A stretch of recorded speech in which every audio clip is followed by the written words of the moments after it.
Nalgonda Congress Lok Sabha ticket Kunduru రఘువీర్ కు confirm అయింది. జానారెడ్డి కొడుకు రఘువీర్ కు ఎంపీ టికెట్ దక్కడంతో ఆయన వర్గంలో హర్షం వ్యక్తమవుతోంది. మరొకవైపు ఈ టికెట్ ను ఆశించిన పటేల్ రమేష్ రెడ్డికి మరొకసారి నిరాశ ఎదురైంది.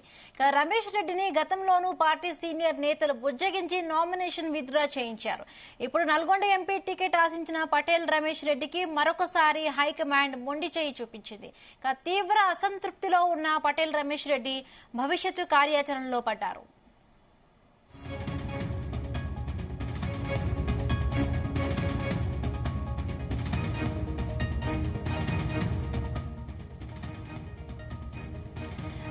మరిన్ని అప్డేట్స్ దీనికి సంబంధించి మా బ్యూరో చీఫ్ నరేందర్ అడిగి తెలుసుకుందాం. నరేందర్, చెప్పండి, నల్గొండ కాంగ్రెస్ లో లోక్సభ టికెట్ కు సంబంధించి కూడా తాజాగా మనం చూస్తున్నాం. సో డీటెయిల్స్ ఏంటి నరేందర్? రైట్ బిందు, పటేల్ రమేష్ రెడ్డి గత 2014 నుంచి కూడా టికెట్ కోసం వెయిట్ చేస్తున్నటువంటి సందర్భం. 2014లో అసెంబ్లీ కోసం ట్రై చేశాడు.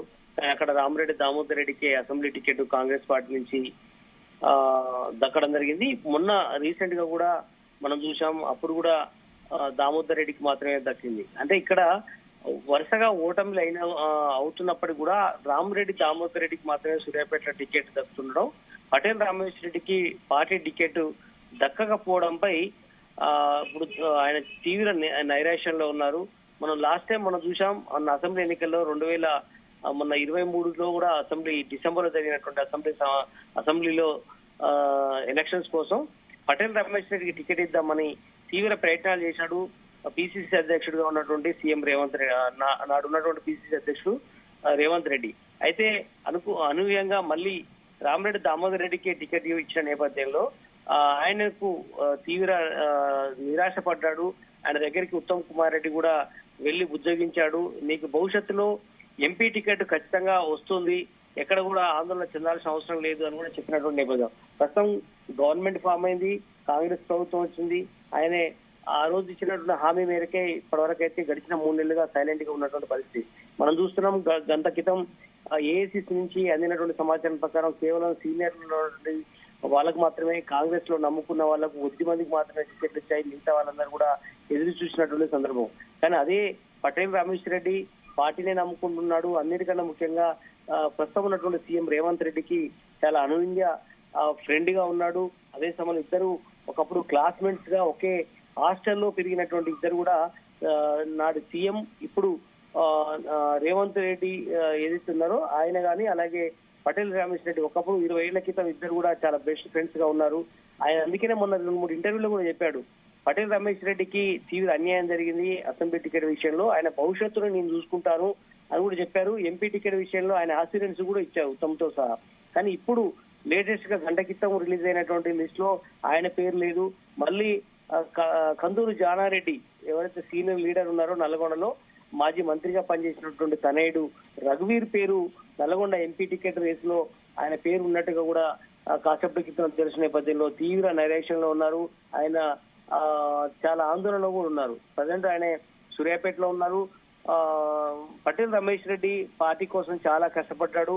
ఉమ్మడి నల్లగొండ జిల్లాలో సూర్యాపేటే కాదు అన్ని నియోజకవర్గాల్లో కూడా ఆయన తిరిగినటువంటి సందర్భం. ఒక కాంగ్రెస్ కార్యకర్తగా ముఖ్యంగా రేవంత్ రెడ్డికి అనుచరుడుగా ఆయన ఉన్నప్పటికీ కూడా ఆయనకి టికెట్ ఉన్న అసెంబ్లీలో రాలేదు. ఇప్పుడు ఎంపీగా రాకపోవడంపై తీవ్ర ఆందోళన వ్యక్తం పరుస్తున్నటువంటి సందర్భం అయితే మనం చూస్తున్నాం. రఘువీరు నిన్నగాక మొన్న వచ్చినటువంటి వ్యక్తికి ఎలా టికెట్ ఇస్తారనేది కూడా ఆయనే తన సన్నిహితుల దగ్గర చెప్పుకుంటున్నటువంటి పరిస్థితి. బట్ ఆయన భవిష్యత్తు ఏంటి అనేది కూడా అగమ్యగోచరంగా ఉంది. అయితే ఇదంతా తెలుసుకున్నటువంటి బీజేపీ శ్రేణులు ఇప్పటికే పటేల్ రమేష్ రెడ్డితో టచ్ లోకి వచ్చినట్టుగా తెలుస్తుంది. కానీ ప్రజెంట్ అయితే పటేల్ రమేష్ రెడ్డి ఎక్కడ కూడా బీజేపీకి వెళ్తున్నారని కానీ ఎక్కడ కూడా చెప్పని పరిస్థితి. బీజేపీలో కొంతమంది నేతలు మాత్రం ఇప్పటికే అక్కడ ఉన్నటువంటి కొంతమంది సీనియర్ నేతలు, సూర్యాపేటకు సంబంధించిన వాళ్ళు కావచ్చు, అదేవిధంగా నల్లగొండ జిల్లాకు సంబంధించిన జిల్లా అధ్యక్షులు అందరూ కూడా పటేల్ రమేష్ రెడ్డికి ఫోన్ చేసి అడుగుతున్నటువంటి సందర్భం. నల్లగొండ పార్లమెంట్ నుంచి ఉన్నామని కూడా చెప్పినట్టుగా తెలుస్తుంది. పటేల్ రమేష్ రెడ్డి మాత్రం ఇప్పటికైతే ఎలాంటి సైలెంట్ గా ఉన్నాడు. ఎందుకంటే చివరి నిమిషంలో నాకు ఎంపీ టికెట్ దక్కుతుందేమో అన్నటువంటి ఆశపడ్డాను, బట్ కానీ మళ్ళీ మరోసారి నిరాశపడాల్సిన పరిస్థితి ఏర్పడిందని కూడా పటేల్ రమేష్ రెడ్డి చెప్తున్నటువంటి పరిస్థితి. దీని మీద రేవంత్ రెడ్డి భవిష్యత్తులో ఎలా స్పందిస్తారు? ఎందుకంటే ఇప్పుడున్నటువంటి పరిస్థితుల్లో ఆయనకు మొన్న ఎమ్మెల్యే టికెట్ రాకపోవడం, అదే సమయంలో ఇప్పుడు ఎంపీ టికెట్ రాకపోవడం పట్ల ఆయన భవిష్యత్తులో రాజ్యసభ వచ్చే అవకాశం ఏమాత్రం లేదు. ఎమ్మెల్సీ ఇప్పుడు ఖాళీ అయ్యే అవకాశం లేదు. కానీ ఆయనకి ఎలాంటి కార్పొరేషన్ పదవి ఇస్తారు, లేదా పార్టీలు ఎలాంటి గుర్తింపు ఉంటుంది, ఇవన్నీ కూడా పటేల్ రమేష్ రెడ్డికి బుజ్జగించితే గానీ ఆయన ఊరుకునే పరిస్థితి అయితే లేదు. బట్ ఇప్పటికే ఆయన చేసినటువంటి సేవలు కావచ్చు, రేవంత్ రెడ్డికి అనుచరుడుగా పార్టీ కోసం ఎంతో శ్రమపడ్డ తను ఈ రోజు ఇటు కాకుండా ఇబ్బంది పడేటువంటి పరిస్థితిపై ఆయన నమ్ముకున్నటువంటి కార్యకర్తలు కావచ్చు, సూర్యాపేట ప్రజానీకం అందరూ కూడా తీవ్ర నైరాశ్యంలో ఉన్నట్టుగా అర్థమవుతోంది. Right, thank you Narender, thanks for the updates.